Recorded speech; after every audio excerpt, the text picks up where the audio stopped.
Padre Pio, with his piercing gaze, looked upon a family entering the church and uttered words that sent shockwaves through the congregation. He declared, "That is the most unhappy family I have witnessed this week." A collective gasp filled the air, because to everyone else, this family appeared perfect. The father, impeccably dressed in a tailored suit; the mother, elegant and beaming; the children, well-behaved and composed, hand in hand. Smiles plastered on their faces, they seemed to embody the very image of a devout Catholic family. But Padre Pio saw what others couldn't. Padre Pio saw the soul, and the soul of this family was shattered into a million pieces. Each smile, a carefully constructed lie; every gesture of affection, a staged performance; each loving word, a meticulously rehearsed line from a script. They had become so adept at pretense, they had forgotten how to be genuine, and the price they were paying for this charade was their very souls. And what I'm about to reveal to you about what Padre Pio saw in families who feigned happiness will forever alter the way you perceive your own family. Because the truth is, feigning familial bliss is one of the most prevalent and destructive sins imaginable, and most people are blissfully unaware they are committing it. They believe they are safeguarding their family, maintaining peace, averting conflict, but in reality, they are erecting a prison crafted from false smiles and empty conversations, a prison where no one can be their authentic selves, where no one can truly feel what they feel, where no one can dare to speak their minds. Have you ever sat at a family dinner table, smiling outwardly while weeping inwardly? Have you ever posted a picture on social media portraying a happy family that bears no resemblance to reality? Have you ever responded, "Everything's fine," when asked about your family, knowing it was a complete lie? If you answered yes to any of these questions, you need to hear what Padre Pio revealed about the spiritual consequences. When a family chooses deception over truth, in San Giovanni Rotondo, Padre Pio was renowned for his ability to see through masks. People flocked from across Italy, from across Europe, attempting to impress him with their seemingly flawless lives. He simply peered through the facade and exposed the raw, unadulterated truth. And often, that truth was far too painful for people to confront. There was a family of considerable renown in the region, a wealthy family, a family that everyone admired. The father, a successful entrepreneur; the mother, celebrated for her charitable endeavors; the children, attending the finest schools. They attended Mass every Sunday, occupying the front pew, participating in every parish event. They were widely regarded as the epitome of a Catholic family. One day, this family approached Padre Pio, seeking a special blessing. They desired him to bless their entire family. They envisioned a photograph with him to proudly display in their living room. They wanted to proclaim to the world that they possessed the saint's approval. But as Padre Pio gazed upon them, he did not smile. He did not offer a blessing. He did not pose for a photograph. He simply remained silent for an extended, unsettling moment, and then he uttered words that shattered their entire facade. He declared that he could not bless a lie, that he could not endorse a performance, that God is not impressed by outward appearances. God sees the heart, and the heart of this family was riddled with deceit. The father, enraged, demanded to know what Padre Pio was implying. He asserted that they were an exemplary family, that they had never missed Mass, that they generously donated to the church. How dare Padre Pio accuse them of being a lie? And then, Padre Pio began to describe what he saw. He started with the father, revealing a man who lived a double life, who feigned being an exemplary husband in public, yet treated his wife with coldness and disdain in the privacy of their home, who pretended to be a devoted father, but barely knew his own children, who masqueraded as a devout Catholic. but believed in nothing the church taught. He then turned to the mother, exposing a woman who lived for appearances, who engaged in charity for the sake of recognition, not genuine compassion, who smiled at her neighbors while harboring envy in her heart, who claimed to love her husband but secretly yearned to escape, who feigned happiness but shed tears in solitude every night.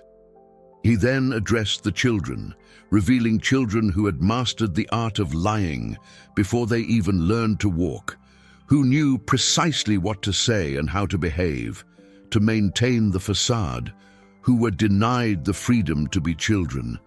They were obligated to be actors, to play the role of perfect children in a perfect family. The family fell silent because everything was true. Everything Padre Pio had said was an accurate depiction of their reality. They had spent years constructing this facade, years rehearsing this performance, and in a matter of minutes, a single friar had seen through it all. The mother burst into tears, confessing that she no longer knew how to live authentically, that she had pretended for so long, she had forgotten who she truly was, that she feared that if she removed the mask, there would be nothing left beneath. And Padre Pio spoke words that family would never forget. He declared that the mask does not protect. The mask imprisons. He explained that they believed they were shielding their family by pretending everything was all right, but in reality, they were destroying their family, because a family built on lies is not a family at all. It's a stage, and actors do not genuinely love each other. Actors merely perform love. And then Padre Pio explained what he witnessed in the spiritual realm, when a family lived a life of pretense. He said that each lie created an invisible barrier between family members. Each false smile added another layer to that barrier. Each superficial conversation increased the distance, and over time, the people who should be the closest became strangers, residing in the same house, but living in separate worlds, sharing the same blood, but not sharing the same heart. Padre Pio asserted that the devil adores families who pretend, because in those families he can operate undetected. When everything is a facade, no one notices when something is truly wrong. When everyone lies about how they are doing, no one knows who is in need of help. When the rule is to pretend everything is all right, no one is permitted to say that it is not. And there were several cases that Padre Pio knew of that illustrated how this deception devastated families from within. The first case was of a couple he had known for more than a decade. This couple was known as the perfect couple of San Giovanni Rotondo, always holding hands, always smiling, always praising each other in public. The other wives were jealous. The other husbands wanted to be like him. They were the model that everyone wanted to follow. But Padre Pio saw something else. He saw two strangers living in the same house. He saw two people who had stopped really talking years ago. He saw a marriage that existed only for the public. Inside the house, they slept in separate rooms. They barely spoke to each other. They lived parallel lives, lives that never truly met. One day, the wife came to confess to Padre Pio, and he asked her why she was pretending. She said she was afraid that if people knew the truth, she would be judged. She'd be seen as a failure. She'd be pointed at as the woman who couldn't hold her marriage together. And Padre Pio said something she never forgot. He said that she already was a failure, not because her marriage had problems, but because she chose the lie, instead of facing those problems head-on. He said that a marriage with difficulties can be healed, but a marriage that pretends it has no difficulties is doomed. That woman wept. She sobbed. She cried because she knew it was the truth. She had spent 10 years maintaining a facade, 10 years pretending for everyone. And in that time, the marriage had rotted from the inside without anyone being able to help, because no one even knew they needed help. Padre Pio instructed that woman to do something terrifying. He told her to be honest with her husband, to tell him the truth about how she felt, to admit that the marriage was in crisis. She was terrified. She said her husband might ask for a divorce. She said he could destroy everything, and Padre Pio said there was nothing to destroy. The marriage was already destroyed. The only difference was that the destruction was hidden, and as long as it remained hidden, it couldn't be repaired.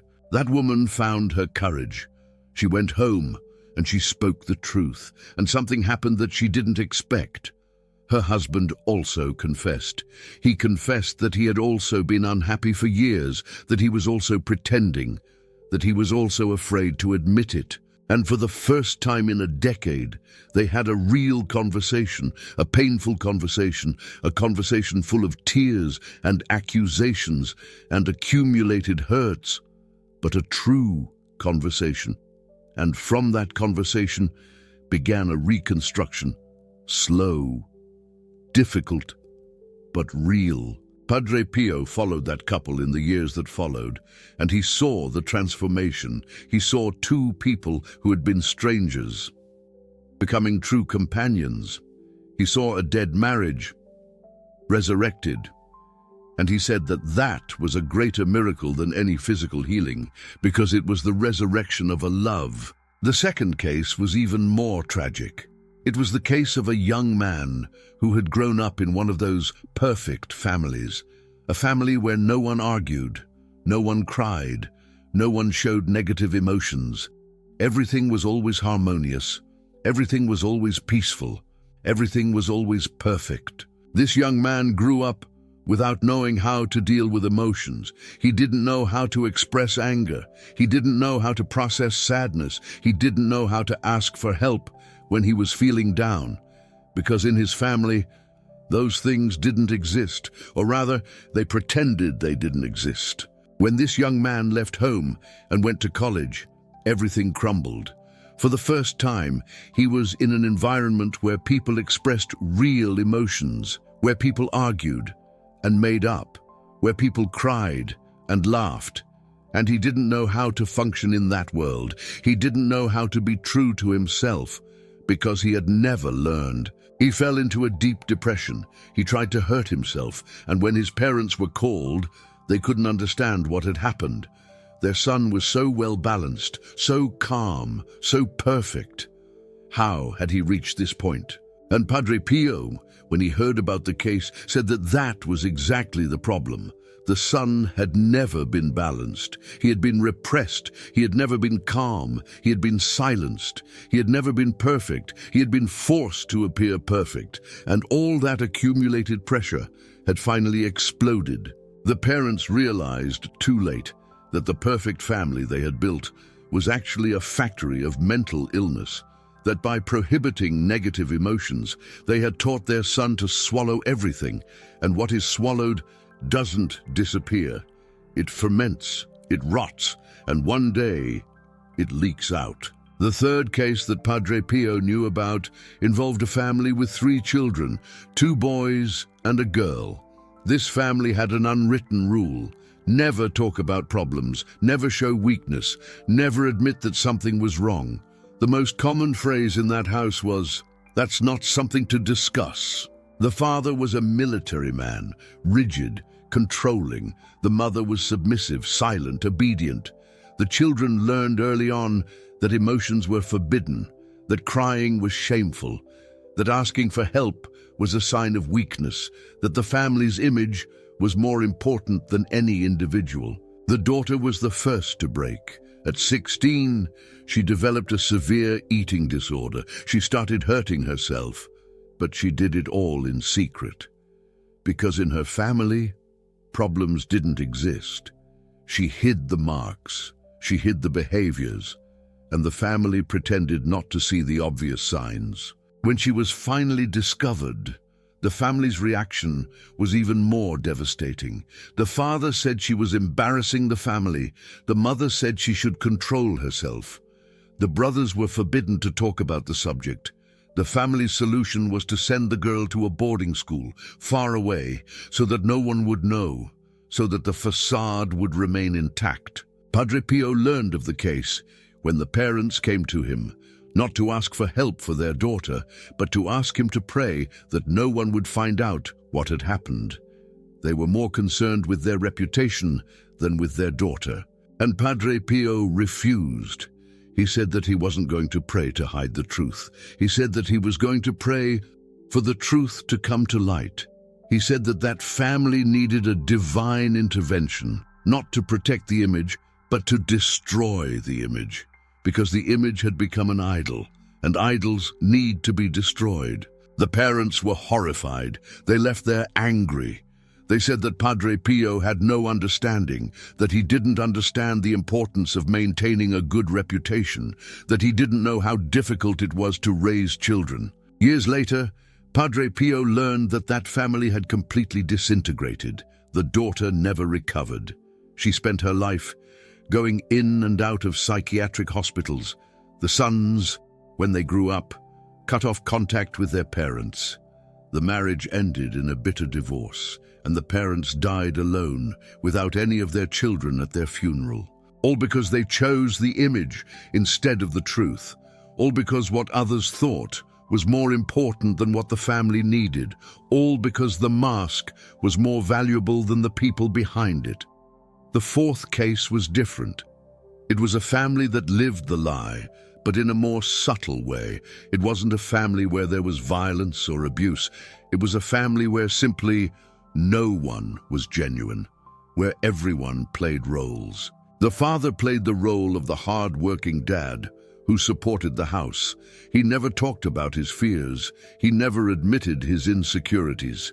He never showed that sometimes. He didn't know what to do, because dads can't show weakness. The mother played the role of the dedicated mom who lived for her children. She never spoke of her abandoned dreams, never admitted that she sometimes felt suffocated by motherhood. She never said she needed time for herself, because mothers can't be selfish, right? The children played the role of obedient, grateful children. They never questioned their parents' decisions, never expressed differing opinions, never admitted that they sometimes felt anger or resentment, because children can't disrespect their parents. And so that family functioned like a theater. Each one knew their part, each one spoke their lines, each one made their marked movements, and at the end of the day, each one retreated to their room, relieved to finally take off the mask, until the next day, when the show would begin again. Padre Pio said that this type of family was the most common and the most sad, because there was nothing dramatic about it, no violence, no shouting, nothing that could be pointed out as wrong. It was just an absence of truth, an absence of real connection, an absence of genuine love. And the people in these families often didn't even know something was missing. They thought that's how families functioned. They thought that love was about fulfilling roles. They thought that intimacy was living in the same house. They didn't know anything different. They didn't know it could be different. But hold on, because what I'm about to reveal to you now is even more important, because Padre Pio didn't just see the damage caused by the lie deception. He also saw how the truth could heal. And the path to healing was surprisingly simple. But it required one thing that most families are afraid of. It required vulnerability. Padre Pio taught that a family can only be truly united when each member is allowed to be truly human. That means having permission to be sad, having permission to be angry, having permission to be confused, having permission to not be okay, having permission to need help. He said that the strongest families aren't the ones that never have problems. They're the ones that face the problems together. They're not the ones that never argue. They're the ones that know how to argue and make up. They're not the ones that are always happy. They're the ones that have space for all emotions. And there was a family that Padre Pio followed for years, and that he considered a model of how it should be. This family wasn't rich, wasn't famous, didn't have anything special in the eyes of the world, but it had something that most families don't have. It had truth. In this family, when someone was sad, they could say they were sad. When someone was angry, they could express that anger in a healthy way. When someone made a mistake, they could admit it without fear of being judged. When someone needed help, they could ask without shame. And the result was a family where people really knew each other, where the parents knew what the children were thinking, where the children trusted their parents, where love wasn't a performance, it was a reality. Padre Pio described in detail what he saw spiritually in these two different families. The difference was striking. In the family that was pretending, he saw darkness between the people, even when they were physically together. Spiritually, they were separated. There were invisible walls between each member, walls made of accumulated lies, walls made of unspoken things, walls made of repressed emotions. And these walls were so solid that not even love could pass through. He said that he also saw cords that tied each person to their role, cords that prevented authentic movements, cords that suffocated spontaneity. The family that was pretending was imprisoned. Each member was a prisoner of the role they played, and the prison was so comfortable that many didn't even realize they were trapped. And there was a dark presence that Padre Pio saw in these families, a presence that fed on the lie, deception. Each falsehood strengthened this presence. Each mask gave it more power. And this presence worked to keep the family trapped, because the longer the family pretended, the harder it was to stop pretending. But in the true family, Padre Pio saw something completely different. He saw light. He saw real connections between the souls. He saw bonds that shone like threads of gold, linking each member to the others. And these bonds were flexible. They could stretch without breaking. They could withstand tension. They could withstand storms. He also saw angelic presences, angels who inhabited homes where the truth was honored, angels who protected families who chose authenticity. And he said that these angels had much more space to act, because where there is truth, there is space for God to work.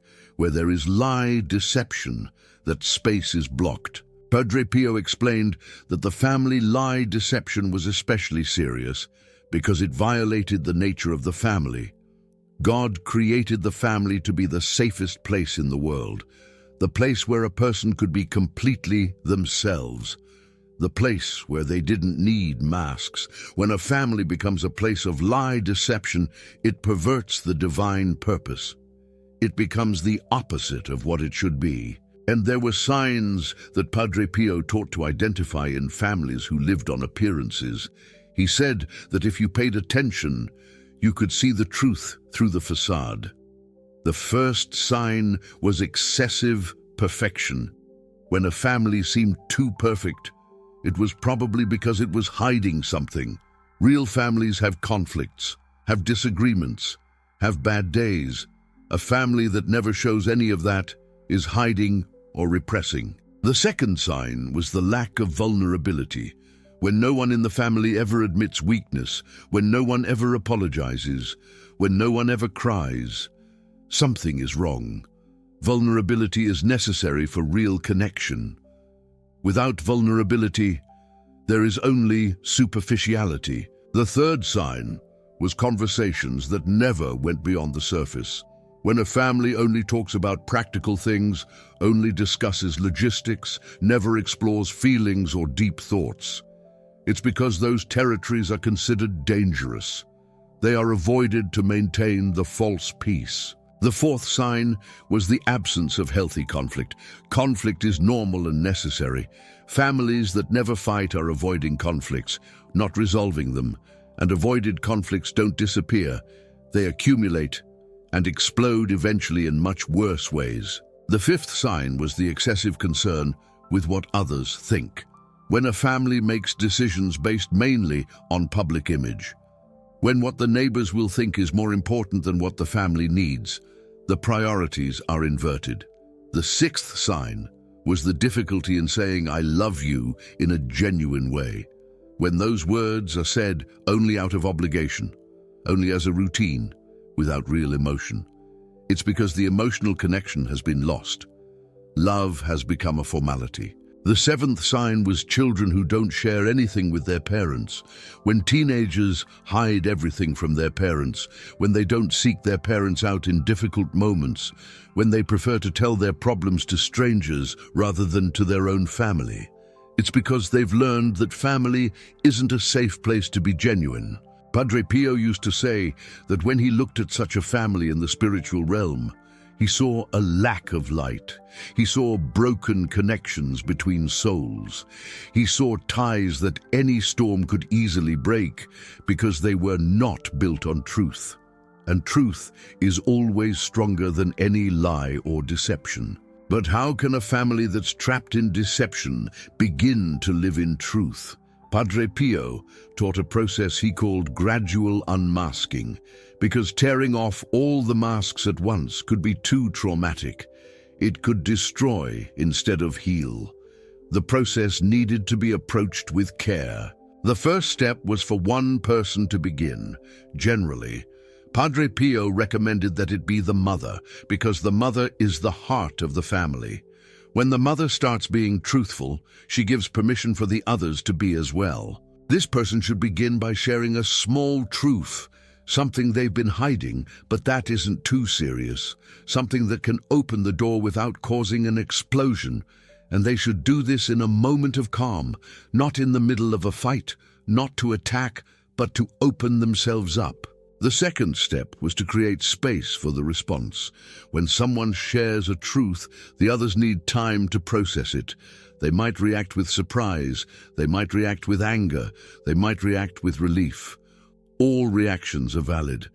The important thing is not to force it, not to demand that the others also open up immediately. Everyone has their own timing. The third step was to establish new rules.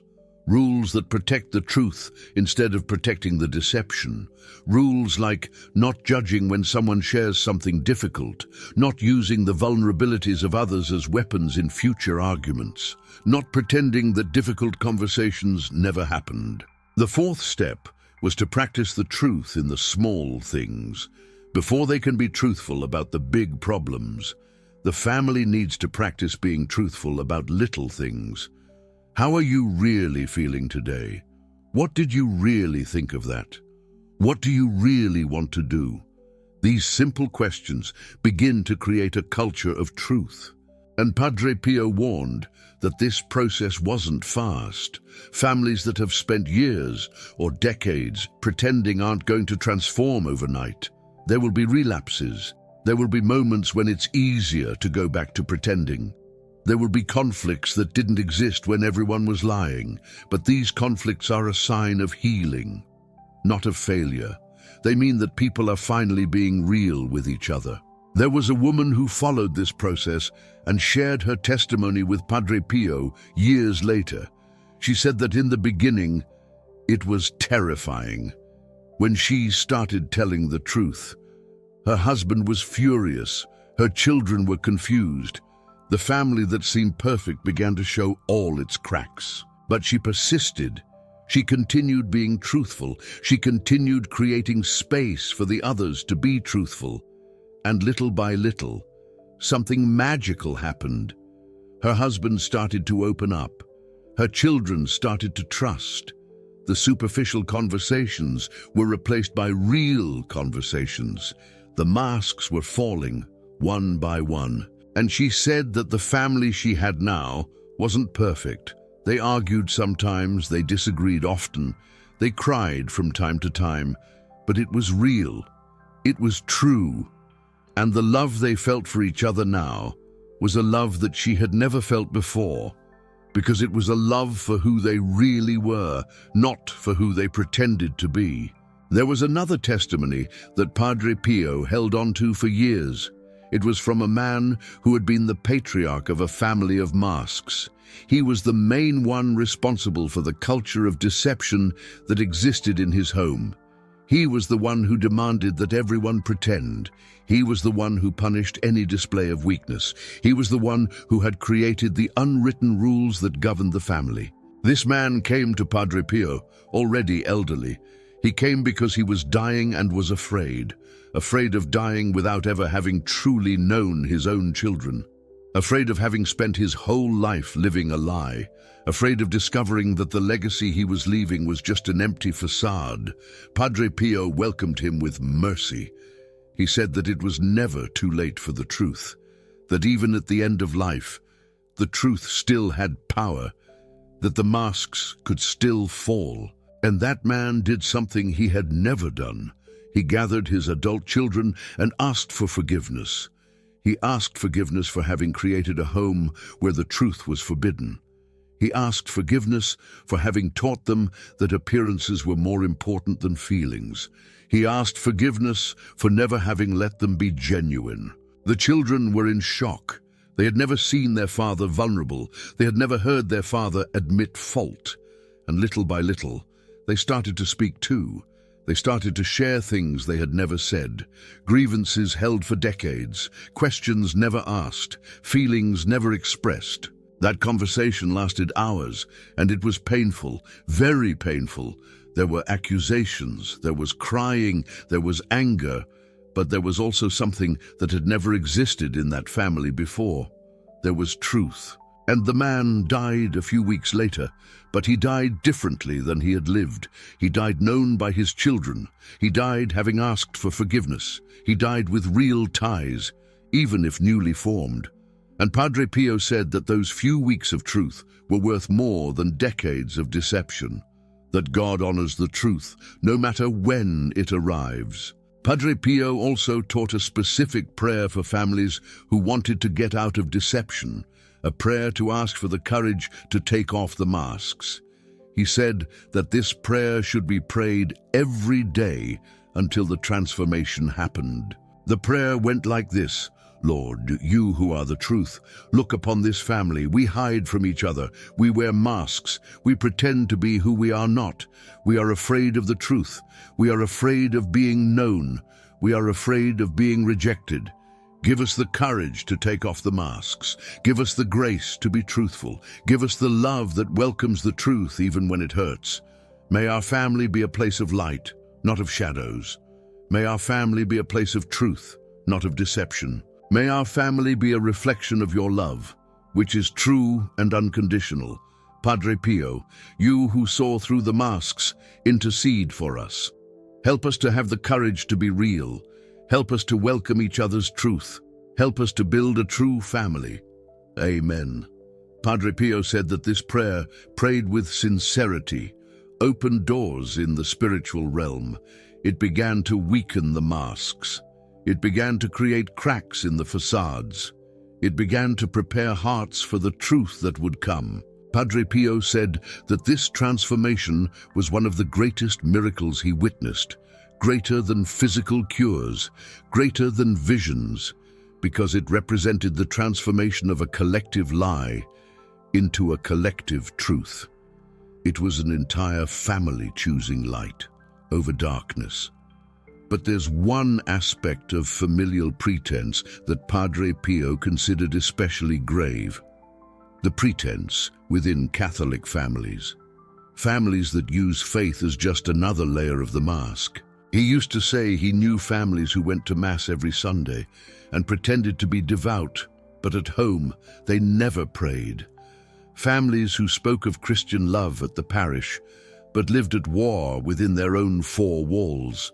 Families who quoted the Bible to others, but ignored everything it said to them. And this hypocrisy was doubly damaging, because in addition to destroying the family, it destroyed the faith of their children. Children who grew up seeing their parents pretending to be Catholic learned that faith was just another mask, another performance, another lie, and many of these children abandoned the church when they grew up, not because they didn't believe in God, but because they had seen that the adults who talked about God didn't truly believe. Padre Pio implored Catholic families to be truthful. If they couldn't pray together as a family, admit it and seek help. If they were experiencing difficulties in their marriage, seek guidance instead of pretending everything was fine. If their children were drifting away from the faith, talk openly with them instead of forcing a false religiosity on them. He said that God preferred a family that admitted its struggles to a family that pretended to have none, because the first could be helped. The second was closed off to any help. Padre Pio once knew a Catholic family, the Millers, who were extremely active in their parish. The father, Michael, was a Eucharistic minister. The mother, Sarah, coordinated the women's group. The kids, young Josh and Emily, were altar servers. Every Sunday they were at Mass. Every religious holiday they were at the celebrations. They were known as the most Catholic family in town. But inside their home, the reality was starkly different. Michael had serious problems with alcohol. Sarah lived with resentment and bitterness. Josh and Emily were forced to participate in church activities, not out of devotion, but to maintain the image. The faith they showed in public didn't exist in private. When Josh grew up and completely abandoned the church, his parents were devastated. They couldn't understand what had happened. They had set the example. They had taken him to every Mass. They had taught him every prayer. How could he reject everything? Padre Pio explained what had happened. He said that Josh hadn't rejected faith itself. He had rejected the hypocrisy. He had seen his parents speaking of Christian love at church and arguing at home. He had seen his parents receiving communion on Sunday and living in sin during the week. He had seen that his parents' faith was just another mask, and he decided he didn't want to wear that mask. And Padre Pio said something harsh. He said that the parents were responsible for their son's loss of faith, not because they hadn't taught him the faith, but because they had taught him that faith was pretense, that religion was appearance, that being Catholic was about going to Mass and seeming holy, not about living holy. Those parents were devastated, but for the first time, they understood. They understood that they had taught their son a lie, and that lie had driven their son away, not only from them, but from God. Padre Pio instructed that family to do something radical. He instructed them to stop pretending to be devout. If they couldn't pray from the heart, don't pray out of obligation. If they couldn't live the gospel, don't preach the gospel. Seek a true faith, even if it meant starting from zero. And that family followed his guidance. They resigned from the ministries they held. They stopped attending Mass out of obligation, and they began a process of genuine seeking for God, a process that lasted years. But that eventually led them to a real faith, a faith that didn't need an audience, a faith that existed even when no one was watching. And the most surprising thing, Josh, the son who had abandoned the church, noticed the change. He perceived that his parents had become different. He realized that their faith was now real, and little by little, he began to approach them again, not because he was forced, but because he saw something genuine that attracted him. Padre Pio used to say that this was the power of truth. Lies push away, truth attracts. Even when the truth is more imperfect than the lie, it has a power of attraction that the lie does not have.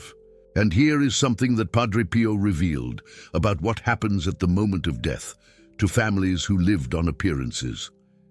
He said that at the moment we die, all the masks fall away. There is no way to pretend before God. And families who have spent their entire lives pretending will have to face the entire truth, all at once. They will see every moment in which they lied to each other, every false smile, every "I love you" that wasn't true, every "everything's fine" that was a lie. And they will have to feel the pain they caused by hiding from each other. The pain of never having been truly known, the pain of having loved masks instead of people. Padre Pio said that this was one of the most painful purgatories, the purgatory of families who were never true, Because there, finally, there is nowhere left to hide, and confronting an entire lifetime of lies all at once is something that no soul is prepared to do. That is why he implored, start now, take off the mask now, be truthful now, because every day that passes living the lie is one more day of truth lost, and one more day of pain accumulated, and one more day of distance between you and the people you are supposed to love. Padre Pio left a specific warning for parents who maintained the facade, thinking they were protecting their children. He said that children always know, they always perceive. Children have a sensitivity for detecting falsehood that adults lose. They may not have the words to describe it, they may not understand it consciously, but they feel it. And when children realize that their parents are pretending, they learn two devastating lessons. First, that lying is acceptable, that pretending is normal, that appearances are more important than truth, and they begin to replicate this behavior. Second, that their parents are not trustworthy, that if their parents lie about their happiness, they can lie about anything, and trust is broken. And when trust is broken in childhood, it's very difficult to rebuild. Padre Pio said that children from masked families frequently become adults with relationship problems because they never learned how true intimacy works. They never saw a model of healthy vulnerability. They never experienced genuine love. And they spend their lives repeating the pattern, creating their own masked families. The cycle only breaks when someone has the courage to stop, the courage to say enough, the courage to take off the mask, even knowing that it will be painful. And Padre Pio implored that this someone be you. May you be the person who breaks the cycle in your family. May you be the one who chooses truth. Padre Pio also spoke about forgiveness within families, families that were living a lie. He said that when the masks began to fall, a lot of bitterness would be revealed. A lot of pain would surface. Things that have been hidden for years, perhaps decades, would suddenly be exposed, and it would be tempting to use these revelations as weapons. It would be tempting to attack. It would be tempting to blame. But he warned that this would destroy any chance of transformation, that truth needed to be accompanied by forgiveness, that each mask removed needed to be received with grace, that each confession needed to be welcomed with mercy. Because if the truth was punished, the masks would return, and they would return stronger. He taught that forgiveness didn't mean pretending the pain didn't exist. It meant acknowledging the pain and still choosing love. It meant saying, "What you did hurt me, and I still choose to love you." It meant creating space for repentance and rebuilding. And there were families he worked with where this process of truth and forgiveness completely transformed their relationships, where parents and children who were strangers became friends, where couples on the brink of divorce rediscovered their love, where siblings who barely spoke reconciled deeply. Padre Pio said that these transformations were the true miracles he witnessed, more impactful than physical healings, more powerful than mystical visions, because they were miracles of relationship, families being healed, generations being freed from cycles of deception. If you're in a family that lives on appearances, I invite you to take the first step. It doesn't have to be grand, it doesn't have to be dramatic, just a small truth, a shared vulnerability, a mask that starts to slip, and see what happens. You might be surprised by the response. And if you want to support this work, if you want me to continue bringing these revelations of Padre Pio that can transform families, you can click on the golden heart of Super Thanks down below. Each support is a chance to free more families from the prison of appearances. Each support is you participating in the mission of bringing truth where there is deception. Now tell me in the comments, does your family live on appearances? Have you ever tried to be truthful and not been well received? Or have you managed to transform a family of masks into a family of truth? Share your story, because your testimony may be the permission another family needs to start to change. May Padre Pio intercede for all families who are trapped in lies. May Our Lady teach all families the way of truth. And from today on, may every smile be genuine, every hug be sincere, and every I love you come from the bottom of the heart. God bless you, and may Padre Pio bless you.